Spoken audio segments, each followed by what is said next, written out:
Tu expliques dans beaucoup d'interviews qu'on a changé d'énergie, que les énergies qui sous-tendent le monde dans lequel on se trouve ne sont plus les mêmes. Est-ce que tu peux expliquer ce qui a changé justement? Alors c'est un peu compliqué parce qu'en fait tout a changé. C'est un peu comme si on a changé de cycle. Depuis le début de l'année, on est vraiment sur un autre cycle. Ce qui veut dire que beaucoup de choses qui étaient valides dans l'ancien système ne le sont plus aujourd'hui. Même la géométrie sacrée, en fait, pour moi, c'est quelque chose qui change de forme. C'est plus les mêmes choses qu'il va y avoir derrière, enfin qu'il y a aujourd'hui. Donc en fait, beaucoup de références au niveau subtil ont besoin d'évoluer.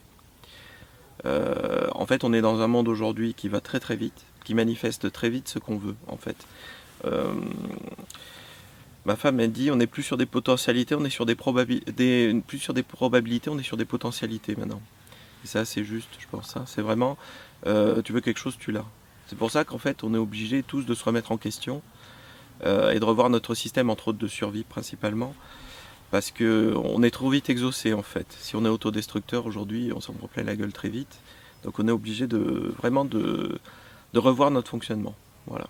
Et pour les gens qui pratiquent le yoga ou qui se mettent à pratiquer le yoga maintenant, qu'est-ce que ça change par rapport aux pratiques qu'il y avait depuis toujours Alors il faut revenir à qui est-ce qui a créé ce genre de pratique et comment.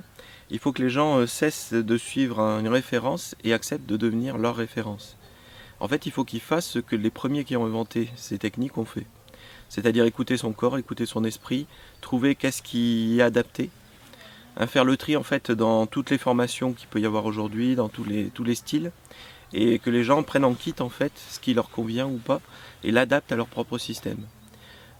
Moi, dans mon cas, par exemple, j'ai fait du yoga. Bon, c'était pas forcément, je l'ai pas fait à très haut niveau parce que j'avais 15 ans, quoi. C'est ma mère m'a amené à son cours de yoga parce qu'elle adorait ça.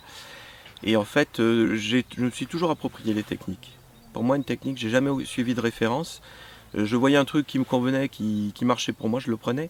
Par contre, tout ce que les gens croyaient qu'il fallait faire absolument pour que ça marche, ça, moi, ça m'a jamais effleuré. J'ai toujours en fait fait ce que moi j'en voulais. Entre autres, la méditation, par exemple, pour moi, je faisais quelque chose d'extrêmement simple qu'un prof de yoga nous avait fait faire en fin de séance, quoi, un truc très bateau. On regarde le plafond, puis voilà, on laisse passer les pensées. Et, et moi, en fait, je me suis pas mis dans la tête de vouloir faire absolument de la posture impossible à réaliser pour un occidental ou quelque chose qui n'était pas confortable pour moi. Je me suis approprié ce qui était confortable pour moi. Et être sur le dos, moi, c'était confortable. Être couché, c'était confortable. Et je pouvais méditer 4 heures d'affilée sans m'endormir parce que je m'endormais que sur le ventre, alors que sur le dos, non. Mais je me suis approprié avec ma physionomie, avec ce qui, moi, me convenait. Voilà. Et derrière, du coup, je pouvais méditer des heures puisque ça ne me posait pas de soucis. Ensuite, j'attendais rien. J'étais pas dans une attente d'une technique qui va donner un résultat, comme font tous les occidentaux ou beaucoup de gens dans ces pratiques. C'est-à-dire qu'en fait, je savais même pas que ça pouvait donner quelque chose et je m'en foutais. Je faisais la pratique parce qu'elle me faisait du bien. C'était très différent. Parce que ça m'a arrêté de pédaler dans ma tête et ça faisait beaucoup blabla dans ma tête quand j'étais jeune. Donc en fait, je le faisais pour le plaisir en n'attendant rien et en adaptant la technique à ce qui me convenait à moi. Pas une référence quelconque. Voilà. Les gens ils disent pas plus d'une demi-heure. Moi je voulais faire 4 heures, je faisais 4 heures. Je m'en foutais. Pas plus de machin, ou pas moins de trucs, ou assis comme ça et pas comme ça. Voilà. Par contre, du coup, en le faisant, j'avais envie de faire quelque chose, je le faisais. Et je me suis aperçu après bon, ça m'a provoqué un éveil de Kundalini en 6 mois. Et je me suis aperçu après en regardant des bouquins, parce que quand ça m'arrivait, je comprenais pas ce qui m'arrivait, donc j'ai cherché des références. J'ai vu en fait des trucs de yoga qui décrivaient des mouvements oculaires que moi je faisais spontanément parce que j'avais envie. Hein. Donc le truc à comprendre, c'est il y a pléthore de techniques, il y a pléthore de références. Les gens qui les ont créés au départ l'ont fait pour eux, pour être bien, pour, pour, pour leur énergie, pour leur corps, pour leur esprit.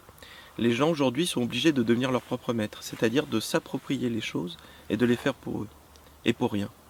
Ce qu'on fait avec une attente, le mental le saisit et ça donne rien. Voilà. Une dernière petite question pour revenir justement sur la Kundalini, tu l'as vécu. Mhm. C'est quelque chose qui peut faire rêver ou fantasmer beaucoup de personnes qui pratiquent le yoga en se disant que dès que la Kundalini sera réveillée en eux, ça y est, tout sera arrivé.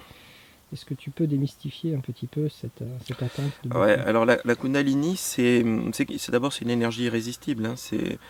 Euh, Beaucoup de gens en fait qui peuvent avoir des petites perceptions énergétiques ou quoi, comprennent pas ce que ça veut dire. C'est la différence entre l'eau du robinet et puis les chutes du Niagara. On est face à quelque chose d'irrésistible, de terrifiant, qui consume tout. Euh, un éveil de Kundalini, c'est nettoyer sa maison lance-flamme, hein. Si on prend pas la maison sur la tête, on a du bol. Intégrer un éveil de Kundalini, c'est 15 ans, à peu près. Quand on a la chance de ne pas finir l'asile psychiatrique, hein. Peu de gens sont aptes à avoir un changement complet de leur perception du monde matériel, hein, avec le monde physique qui se modifie, qui change de référence. Peu de gens sont prêts à accepter ce genre de choses. C'est souvent très mal vécu. C'est un processus qui consume. Ce qui veut dire qu'en fait, ça nécessite vraiment des années et des années pour s'en remettre, hein. Les gens qui s'en tirent sans trop de problèmes ont vraiment de la chance. Et c'est que le début d'autre chose. Tout est le début de quelque chose dans l'univers parce que le divin fait les choses à l'infini. Donc tout est le début de quelque chose, ça n'est pas la fin de quelque chose. Voilà. C'est le début d'un processus qui enclenche plein de choses, puis ce processus amène encore d'autres choses qui enclenchent plein de choses. La perception du monde sur des niveaux de plus en plus profonds, de plus en plus... Et tout ça, en fait, bien comprendre qu'en fait, il y a deux possibilités. Soit on fait un éveil de Kundalini, en gros on décolle d'un coup et on passe 15 ans à atterrir en parachute, soit on monte l'escalier marche par marche, et 15 ans après on sera au même endroit que le gars qui a fait l'éveil. Donc il y a tout un fantasme parce que c'est facile et que les gens aiment du facile et du rapide. Ils veulent l'illumination en minutes, hein, comme on dit. Et en fait, ils ne comprennent pas que derrière, ça va être des années et des années pour réussir, ne serait-ce qu'à conserver un peu de santé mentale et à restabiliser leur vie. Voilà. Merci beaucoup. Ben, je t'en prie.